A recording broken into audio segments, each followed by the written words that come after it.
All right, guys, welcome into the Gashouse Gang on a Thursday. Bernie Miklasz right over here. Kevin Wheeler with you. We've got a lot to do today, man. In fact, Bernie, we don't really plan it this way, but today I think it's going to be all baseball. There's just a lot to kick around. There's been a bunch in the news. We've had some breaking news here right at the beginning of the show that ties into Cardinals-related topics and things that we've discussed. So we got a million places we can go. So far today, sounds like we're finally starting to get some movement in the market and have some fun stuff to talk about. No, let's go for it, because this is and always will be a baseball town. And some people get confused. They think because the fans may be disappointed and not buying as many tickets, that means the interest level in the Cardinals is down. I can testify as someone from my own YouTube channel. If I do a Cardinals video, people can't get enough of it. The interest is there, even if people are fed up with the team. They still want to know everything that's going on with the Cardinals. So, yeah, you never can go wrong in our town talking Cardinals baseball. No way. And thankfully for us, there's actually some news that ties into Cardinals-related topics.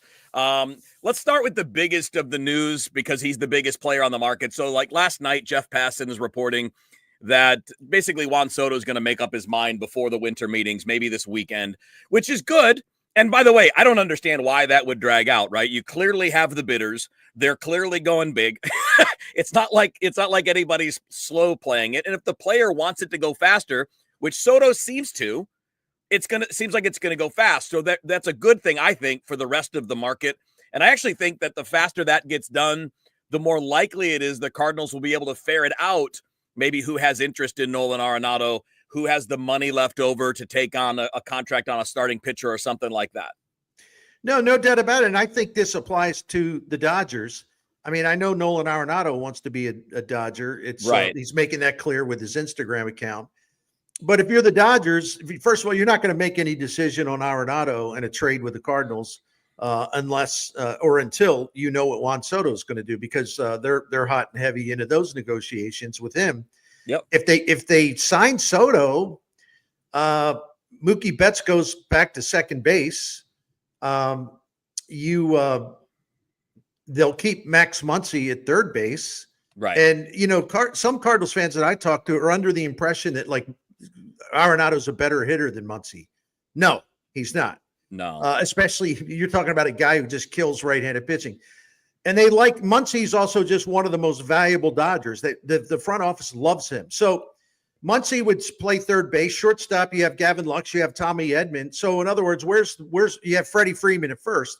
So where the heck is there room for Arenado? And especially you'd have to give up something. So that's just one example of a trickle-down effect based on what Soto decides, who he chooses to go to. Right. And then certainly there are a lot of teams, Bernie. I mean, like only one team's going to get him, which means 4 or 5 teams are going to miss out on their top priority, which means they're going to pivot. They're going to pivot to guys like Alex Bregman. They're going to pivot to guys like Teoscar Hernandez. They're going to pivot to the trade market. And that's where Arenado comes in too, right? So yeah, he wants to be a Dodger, but there's still a scenario where the Dodgers don't necessarily have incentive to do that for all the reasons you mentioned. I mean, they still have to move Gavin Lux to make all of that make sense too. And not that Gavin Lux is some major obstacle. The point is they have a lot of positions spoken for, and we don't know if they want to bring back Teoscar Hernandez or if they want to bring in another right-handed bat to kind of hit right behind that big 3 or 4 that they have at the top. So there's a lot at play there, but there are other contenders that could very conceivably need third baseman. And I think we know that the Dodgers would be the number one choice, but I got to believe they're not the only choice, right? I mean, if Arenado wants to play for a contender, it sure looks like a bunch of others could use a third baseman if they miss out on the big contract. Yeah, the teams that are usually in the news for this are the Phillies and the Red Sox, and the Tigers have been in there, the Yankees, where there is a fit actually. Yeah. And, maybe someone a little bit off the grid like the Royals, although I don't think that'll happen, but some people are speculating that it will. So it'll be interesting. But can I just throw something at you, my friend? Because this is very much relevant. Like Jim Bowden of The Athletic had trades I'd love to see at the winter meetings. And he had the Cardinals sending, first of all, he's really good at what he does, which is to stir the pot. Yeah. He had the Cardinals sending, Helsley and Arenado to the Phillies. More on Helsley here in a couple minutes. And they say, oh, the Cardinals would get Alec Bohm. And boy, this would work out for both sides. Wait a minute. Hold on. Time out. Why in the world would the Cardinals want Alec Bohm? Given the fact that he isn't a kid, he's 28. Yeah. Given the fact that he can be he'll make about $8 million this coming season in arbitration. Then he'll be a free agent after 2026. Oh, by the way, he got benched in the NLDS because of an attitude problem, because he was moody and temperamental. He didn't like the way he was being used in the lineup and all kinds of other things. He had a great April. Yeah, he started the All-Star game, but so did a lot of other bums through history. That doesn't mean anything. And if you look at his stats after April, there is just nothing special about it. And oh, by the way, in this soft rebuild or reset or whatever you want to call it, one reason you trade Arenado is because you have some people you really want to look at third base. Right. People in your organization who represent your future. Right. So why in the world? And yet I see Cardinals fans like getting excited about it. Oh, yeah. Oh, Alec Bohm. Yeah. Right on. No, it doesn't make sense. And look, Bohm's fine. He's fine, but I'll say this. Yeah, that's right.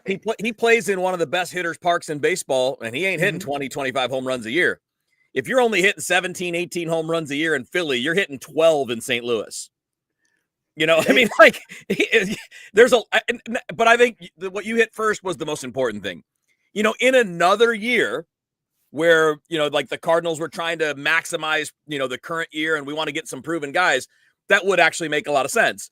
But that's not what they've advertised that they're doing. And I love Jim Bowden, by the way. I think he's a good dude. I've done shows with him. I was down in Washington Nationals spring training with him after the Nationals won the World Series. By the way, days before the COVID lockdown happened, we were down there and we were doing the Washington Nationals preview. He's a good guy. He knows baseball. But you're right. A lot of what he does on The Athletic is like, let's spur conversation. Let's have some fun. And a lot of people take it as quote unquote reporting, but it's not meant to be that. It's meant to be fun. It's meant to be fun baseball talk. So just so people are clear. And by the way, this is a good point from one of our viewers, Garland. Like, if it was a three-way trade, that makes some sense. And maybe that's how it plays, right? Where Bohm goes somewhere else where he can play some third, play some first and DH, and the Cardinals are going to get younger players in it, some combination. That makes a lot of sense. That's a great comment. No, Garland, thank you, because that is. Then you have to consider it. Then it is a more meaningful trade. And I don't know. I mean, I don't know where Arenado's going to go. And then, you see, and the thing of it is, Kevin, I have a lot of bad habits. I'll tell you one of them. I get really frustrated with other media. And here's the deal. I do things that annoy people. So I'm like, who am I to talk, right? People get frustrated with me. But like at ESPN the other day, there's a couple guys who I really truly respect, and they're both saying, well, where's the best fit for Arenado? One of them says Toronto, and the other one, I'm trying to remember where the other one was. It was a place where Arenado would never want to go to. So what is the point of talking about him as this market or that team's the best fits for him, when he's got a no trade clause, and both of those markets would be like down near the bottom of his so-called wish list. So why even put that out there? Yeah, I don't understand that stuff. There's a scenario you could argue if you really want to go like, okay, the Blue Jays will add aggressively. They could be decent, but like they're all right now today. What are they? The fourth or fifth best team in the division? They're not better than Baltimore. They're not better than the Yankees. They're not better than the Rays. And Boston's in the Soto sweepstakes, and it sounds like they're in on Fried and Burns and everybody else. So while I think Toronto has potential and they have money, but right now they're no better than the fourth best team in their own division. That's exactly right. So, and I don't think it's Arenado's dream to want to go play in Canada. I just I don't see it. So. Not exactly California dreaming, is it? No. So and the thing of it is like, people who should know better put that stuff out there, and then it gets, no matter what baseball market you're in. We happen to work in St. Louis, so that's why I mentioned Cardinals fans. And then fans get in a tizzy. They get in a tizzy. Oh, well, Cardinals could, oh boy, Toronto wants him. He could go to Toronto. They're trying to win. Yeah. Why would he want to go to Toronto? I mean, I actually think he'd prefer to stay in St. Louis. I agree. At least he's got a home here and he likes playing here. He's not thrilled with the Cardinals, but anyway, it's just that little stuff drives me nuts. I shouldn't let it bother me. Shame on Bernie, but anyway, I can't help it. I get annoyed. It's the Gashouse Gang here on all of the KMOX social media channels and also obviously on air as well at nighttime when we don't have another sporting commitment at 8 o'clock in the evening. You can find us, obviously, if you're watching on Twitter, you know that. If you're watching on YouTube, you know that. The podcast will be later on at KMOX.com. You can find The Bernie Show on YouTube, youtube.com/The Bernie Show, and obviously get obviously a lot of the same kinds of topics, but a lot more depth and detail because we're doing things in 5-8 minute windows, and Bernie can expand and do whatever he wants on the channel. So obviously a good chance to do that. And I should point out, Bern, I'm going to try to find the logo. Oh, there it is. The van's right there. Tell us a little bit about Saliga Heating and Cooling, our first sponsor here on the Gashouse Gang. I'm always happy to do that, my friend. Saliga Heating and Cooling has been around since 1927, still going strong, man. 4 generations of Saligas have owned this continuously, and they've been serving generations of St. Louis families since 1927. They're an independent American standard heating and air conditioning dealer. We've been clients. We've been a Saliga family for a long time. We swear by them because they're really, really outstanding at what they do. The integrity, the credibility, the professionalism. When they say they're going to be at your home at a certain time, when you've made an appointment, they're prompt about that. They don't leave you hanging. You also will find if you have Saliga help you, they're not trying to upsell you. They're not trying to hustle you. In our experience, they've actually saved us money where we thought we needed a new boiler. And they said, no, this one's good to go for another 2 or 3 years. We'll check it again next year, but you don't need to do that right now.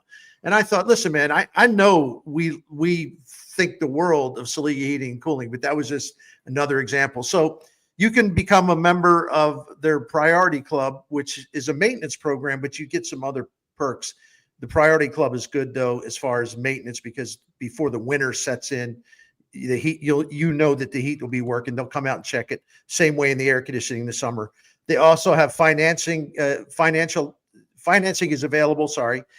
You have to be qualified for that, but you can check for more info just going by to SaligaHeatingandCooling.com. The phone number's there, SaligaHeatingandCooling.com. Thanks, Kevin. All right. So, Bernie, earlier today, you threw something really interesting at me via text, and we can play a little what-if game, a little alternate universe, because we've talked a lot about the guys the Cardinals could be looking to move, Arenado and Fetty and Helsley and guys like that. But you threw out an interesting kind of premise, an interesting scenario about what if they don't move those guys? What does that look like? Let's dive into that a little bit. Lay out. It's kind of fun. It's kind of fun to talk about. Well, what if they decide, we like it. What if they just decide, listen, we're just not going to give Arenado away. So if we have to keep him, maybe to the trade deadline, we'll do it. You have a Ryan Helsley, and there's some information on that this morning. Ryan Helsley can become a free agent after the season. Common sense says, well, this is a great time to flip him. His value is extremely high. Like all relievers who throw 100 miles an hour, there's an injury risk involved. So trade him while his value is high. But what if the Cardinals, and I know we'll get to this in a minute, what if the Cardinals say, no, we just really like him. We want to keep him. We want him around in 2025. He's not blocking anybody else. It's not that we have to look at a young closer. Right. And then you have Eric Fetty, who I think might be the most valuable trade piece they have, because it's a 1 year. Yeah. I mean, teams are throwing money around like crazy on pitchers that aren't as good as him. And depending on whether you go to Fangraphs or you go to Baseball Reference, they have a different system of wins above replacement. Fetty was anywhere from the 17th best starting pitcher in baseball, or in the top 10 of starting pitchers in baseball. Oh, and by the way, he makes $7.5 million next season. This guy, to me, given the insanity with pitching contracts, free agent deals that are being signed, this guy, I would think, would be a very popular guy on the trade market. And I got some pushback on that on my YouTube channel, which is fine. I like it. But Cardinals fans are like, well, no, they should keep him. You always need pitching. You can never have enough. I'm surprised, Bernie, you would say this. And then, they can work out a deal with him after the season. No. No, they won't. Scott Boras is the agent. The Scott Boras, he doesn't do hometown discount deals. He takes his clients to markets and to the market. And by the way, that's why they hire him. So, but this idea, well, then we can sign Fetty to like a 3-year deal for $35 million. Oh my gosh, can I sniff some glue or something to get at the level of people making that suggestion? Anyway, not really. Yeah. But suppose they decide. Suppose they make a huge mistake of just keeping Fetty and then seeing him walk after a year and getting nothing except a draft pick that's not that meaningful. I mean, John Mozeliak's still calling the shots. I wouldn't rule anything out here. But what's the point, Kevin? And I know I'm rambling on, and I want you to take all the time you want to address this. What exactly is the point again? If you're like, well, we're not trading Helsley, even though he's marketable, he's valuable piece, and he's going to walk after the end of the year. It's like, well, why would you hold on to Fetty? Same thing I just explained. Arenado's a little different. But if you keep Arenado, okay, well then what happened to this thing where you're going to take a look at young third baseman? So what would be the point of their announced plan going into 2025 if you hold all these guys? And there's at least a chance they'll hold one or two. Right. I don't get it, but what do you think? Your take, man. It would have to come with corresponding moves, right? It would have to come with other players moving out. It would it wouldn't make sense otherwise. Or and we're going to get to the Helsley thing in a second because there's a report today from Ken Rosenthal in The Athletic where he says the opposing clubs are kind of under the impression that the Cardinals are going to hold on to Helsley. And there's a quote from Mo in there that says, and this is direct quote from Mo in The Athletic. It says, it's something we'll always remain open-minded to, but our plan is to have him be a part of the organization. That can be what a president of baseball operations has to say, right? I mean, he's not going to be like, hey, everybody, we have to trade Ryan Helsley. Right, exactly. I mean, that can be a little bit of playing poker there. It doesn't automatically mean that's the plan. But we've also talked about it on here that having that ninth inning locked down, at least until you get to the trade deadline, can also keep a younger team. I think you've raised this point, Bernie, keep a younger team from faltering and flailing and losing games late, which can then drag you down even further. Right. So, there's something there. But I think if you're keeping those guys overall, something else has to change. And there's only two things that could change that keep this equation moving in the direction that they're talking about. One would be moving other people, right? So if you're going to keep Fetty, then you got to move Matz and or Michaelis. You have to.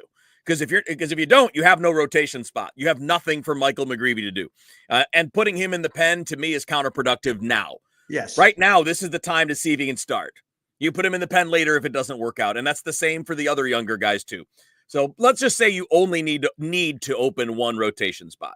Wonderful. That means one of those three that we listed, Fetty, Michaelis, or Matz, has to go.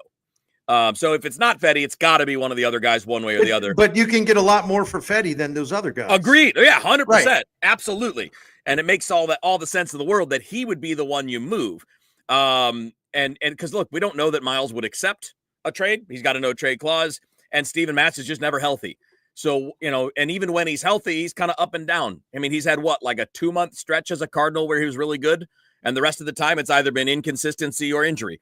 And that's not exactly high value in terms of getting anything for him. You could probably move the contract or at least a big chunk of it. But we're talking about trying to get things too. And Fetty brings you things. He'll get you a good prospect, at least. Maybe a good one and then a lottery ticket with it. If you're keeping Arenado, that's way more complicated. And to me, there's only two ways out of that. You move someone else. And the only candidates that make sense there would be guys like Nootbaar and Donovan, but I don't think you should move Donovan. He's too valuable. No. And he's too versatile, and he helps you in too many ways. And Newt, you'd be selling low because he's hurt all the time. It would be maybe not as low as you sold on Tyler O'Neill, but a similar idea, right? That he hasn't proven he can be an everyday player, so you're not getting premium for him. The other scenario would be to suck it up and put Lars in center field every day and play Donovan in left field every day, and then have Gorman and Sajaci move in and out at second base and DH and Sajaci plays short when Wynn gets a day off, things along those lines. So it's an extra layer of complication because Arenado, if he's there, is playing 150 games. You know that. Right. That no takes doubt. away a lot of opportunity. Moving Nootbaar to center on a regular basis diminishes your defense, but it does give you some more offense if you're doing that. But I don't get any sense that they're planning on doing anything like that. And that blocks Victor Scott from having an opportunity to play. No, I mean, if anything, a case can be made the Cardinals need to add a right-handed outfield bat who can play center field. Yes. I looked at this the other day. I put it in something that I wrote at Scoops, which is the Cardinals last year in center field, they had 30 plate appearances from a right-handed hitter. And in just general, their whole outfield situation, the Cardinals had the most plate appearances of any major league outfield by left-handed hitters, and the fewest in the majors by right-handed hitters in the outfield. I mean, come on, you got to balance that out somehow. So, no, I hear what you're saying about Nootbaar, but then again, you'd have another left-hand center fielder in the mix. Yes, left-hand hitter. So it's like yes, the redundancy. They can't get away from the redundancy, and it gives me a headache. I don't know about you, and these things are really fun to talk about, but I don't know. I really can see Helsley. I don't think that that's a crazy thing. And he does have deep roots with the organization. I think he loves St. Louis. This is all he's known. He talked about it with John Denver, and I get it. But pardon me for being cynical or jaded or whatever. But if he really wants to be in St. Louis, one thing that could at least enhance that possibility is if his agent goes to the Cardinals and says, look, Ryan really wants to stay here. We'll work out let's work out a contract that's good for the club as well for him. Yeah. And this is where I'm cynical, until I see it reported that Helsley or his agent or both have approached the Cardinals and said, oh, we'll give you a pretty steep discount to stay here. And he doesn't have to do that, by the way. He should get all the money he wants to get. And I would say, good job. It's his career. He can do what he wants. But if he really wants to stay, he could probably do at least one thing that would make that more of a realistic possibility. But if you keep him, but I could see keeping him because of what we talked about, and then flipping him at the deadline. This is where I'm a nervous Nelson, because it's like, okay, what if he blows out an elbow? Yeah. What if he gets the dreaded forearm strain that's often a precursor to serious elbow problems? Then what? Then you're hosed. Right. But I agree with what you said too, real quick. I would expect John Mozeliak to take the public position. It's like, well, we don't feel like we really need to trade him. We're thinking about we're thinking about him as being on our team, and blah blah blah. Well, that's what he's got to say. He'd be irresponsible if he didn't. He's letting everyone know we're not giving him away. So keep your low ball offers to yourselves. We're not interested. Give us something to think about. Sorry. Yeah, no, amen. Bernie Miklasz and Kevin Wheeler with you on the Gashouse Gang. Let's expand on that a little bit, because I think I want to differentiate between two different types of things that kind of ties all of this together. So one are the guys like Eric Fetty and Ryan Helsley who have clear, significant trade value. They are valuable to damn near every contender. No, not damn near. They're valuable to every contender. And in Fetty's case, he can be valuable to even kind of mid-level teams that may or may not be contenders, right? Those two guys have clear value and will clearly get you a good return. So we got those guys. And then we have the other guys who may or may not bring you much, right? Where the benefit really is the clearing of the deck for the young players to play and clearing as much payroll as you can possibly clear. I think if you end up holding on to Fetty and Helsley or Helsley because you're not getting the offers you think you should get for them, that makes total sense. Makes total sense. I don't think the return is the point with the other guys. I don't think the return is the point with Nolan Arenado. Right. I don't think it's the point with Matz or Miklasz. And just kind of building on the Arenado thing. Yeah, you want to get something, but what the bigger motivations are creating opportunities for your other guys and Right. saving as much of the money as you can, because it's not like you have to recoup what you gave up for him, because you didn't give up anything that you're currently missing. Austin Gomber is a major league pitcher, but he's a back end of the rotation major league pitcher. You have those. You're not hurting from that deal.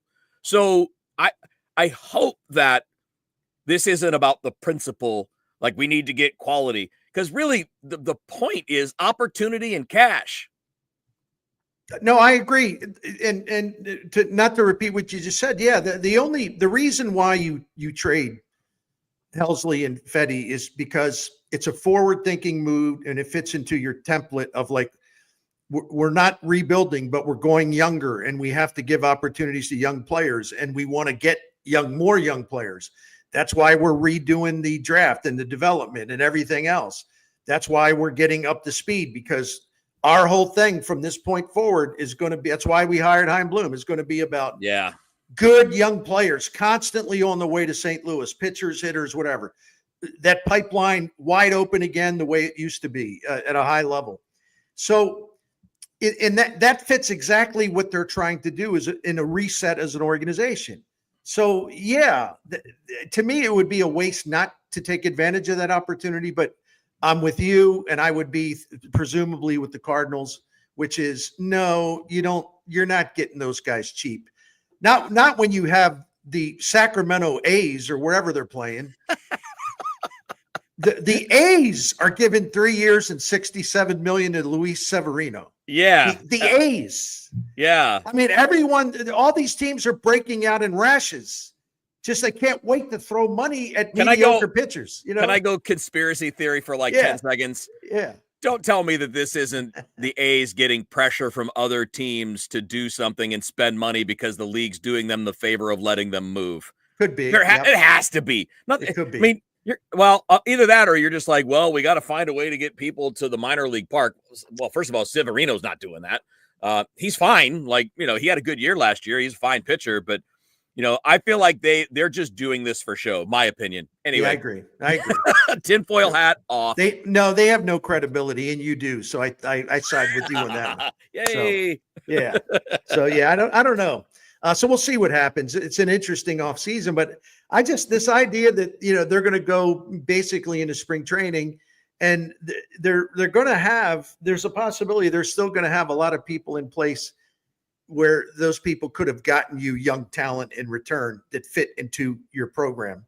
It's just, then I'll have to take the opinion of if this was your marketing plan to the fans and then you didn't follow through with it, what the heck was that all about? Yeah, that's why I think they are going to move some of these guys. I do too. Too. I think, there's always the possibility you don't, but I think it makes it way more sense to move Arenado. Given he's not going to gain value the older he gets. Now, we could say, if he has a big off season of work and he has, 3 good months to start the year, well, then maybe a contender goes, right. He looks like Nolan Arenado again. But that's also the risk that you're talking about on the opposite side of a Ryan Helsley getting hurt. What if it gets worse? What if it doesn't get better? Let me throw one other. This is very much related.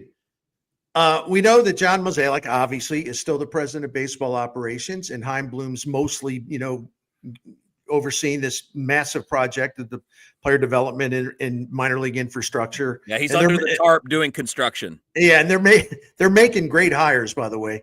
But the interesting thing, Chaim Bloom may not technically be making trades this offseason, but in the case of a Helsley, and in case of Fedde, and in case of Arenado, at the end of the day, shouldn't this be up to Chaim Bloom whether to trade? If there are offers coming in, no disrespect to Mo because he has the title and everybody wants to drive him to the river and dump him in, like today. And that's just the way it is. But Chaim Bloom has got to make these calls. If they're first of all, he knows a heck of a lot more about prospects than anyone in the Cardinals organization. This is his thing. He's really good at it. And he can identify prospects and judge whether it's a worthy return for any of these guys. And it's different standards, of course. He's got to make the call, right? He has to. Because again, this directly impacts the Cardinals as they stand when he officially becomes a baseball president of president of baseball operations. Right. He's got to make the call whether they want to just say, no, Mo made the trade. They can say that all you want. I can't imagine a scenario where Chaim Bloom is not the person that makes the ultimate decision about whether to trade Helsley based on offers or trade Fetty based on offers, and to a lesser extent, Arenado.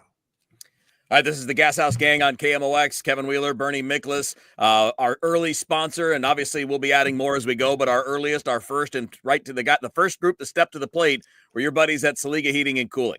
Listen, Dan Saliga I feel like he's part of our family because we've dealt with him so many years for whatever our needs may be in heating and cooling. We love the fact that we can call Saliga Heating and Cooling, that independent American standard heating and air conditioning dealer. We love the fact that nobody wants problems with their heating and cooling. Nobody wants repairs. No one wants trouble.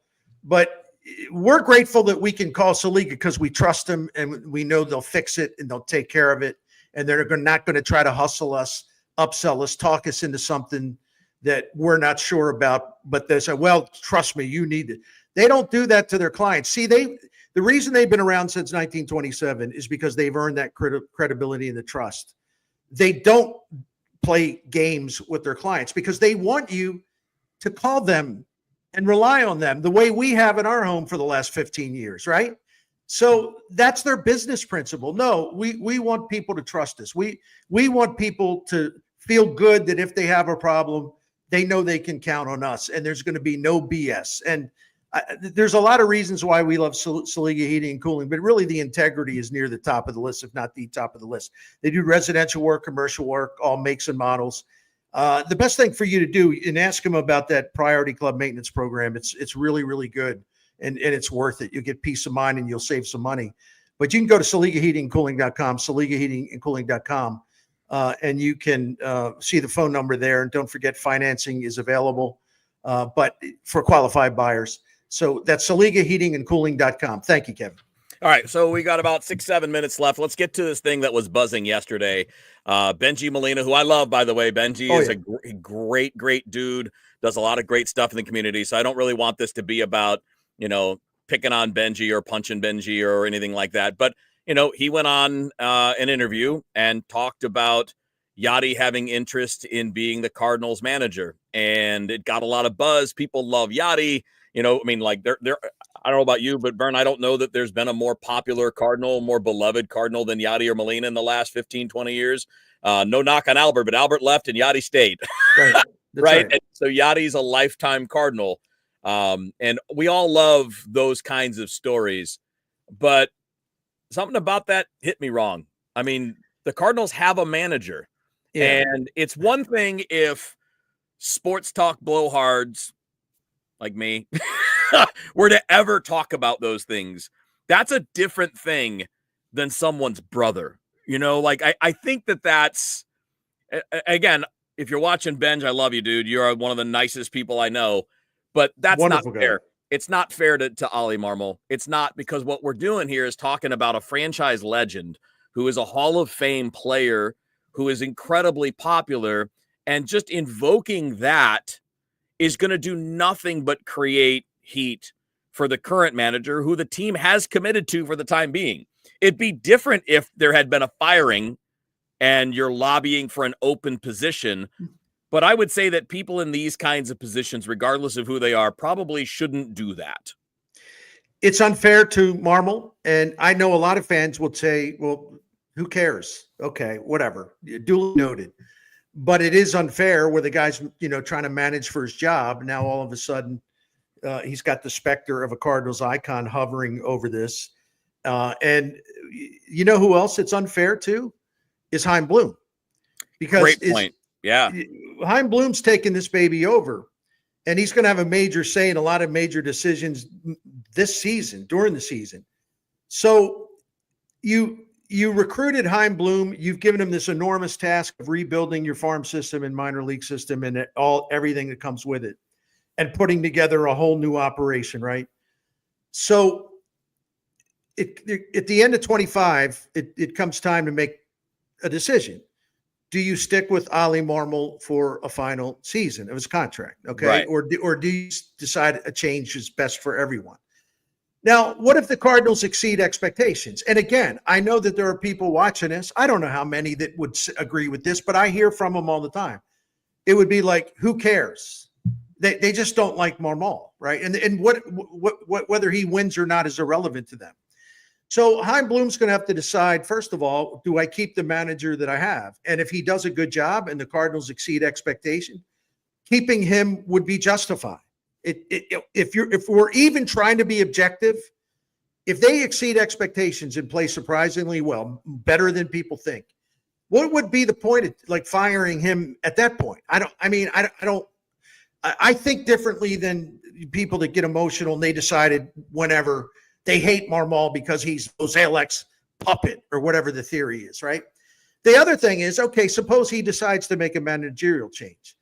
I would think Chaim Bloom's got a list already just because that's what they do. They think ahead. They think ahead of people that he think would be outstanding managers and people that he would be compatible with and would share his philosophy. So now all of a sudden you sort of put Chaim Bloom in a corner because when you have the public, at least a lot of the public, hollering for Yadier Molina. And even though if you don't think he's the guy you want because you wonder if it's a fit in philosophy, whether you're going to be compatible, but you back him into a corner to where if he doesn't hire Yadier Molina, all of a sudden Chaim Bloom goes on the haters list, right? And all of a sudden the first big move he makes, everyone's condemning. Well, I shouldn't say everyone. A lot of people, especially the ones that are on social media that trying to get attention all the time, they'll be condemning Chaim Bloom. So that's how he's going to start off his career as the president of baseball operations. You don't give him the choice. He doesn't have the choice to select the manager that he wants. Really? And then the other part of this, Kevin, just to throw this out real quick, the Cardinals would, in that scenario, they would catch heat in three different ways. If they keep Marmol, even if it's deserved, they're going to catch heat. Can you believe they're keeping this guy? I'm not buying a ticket, that kind of thing. Number two,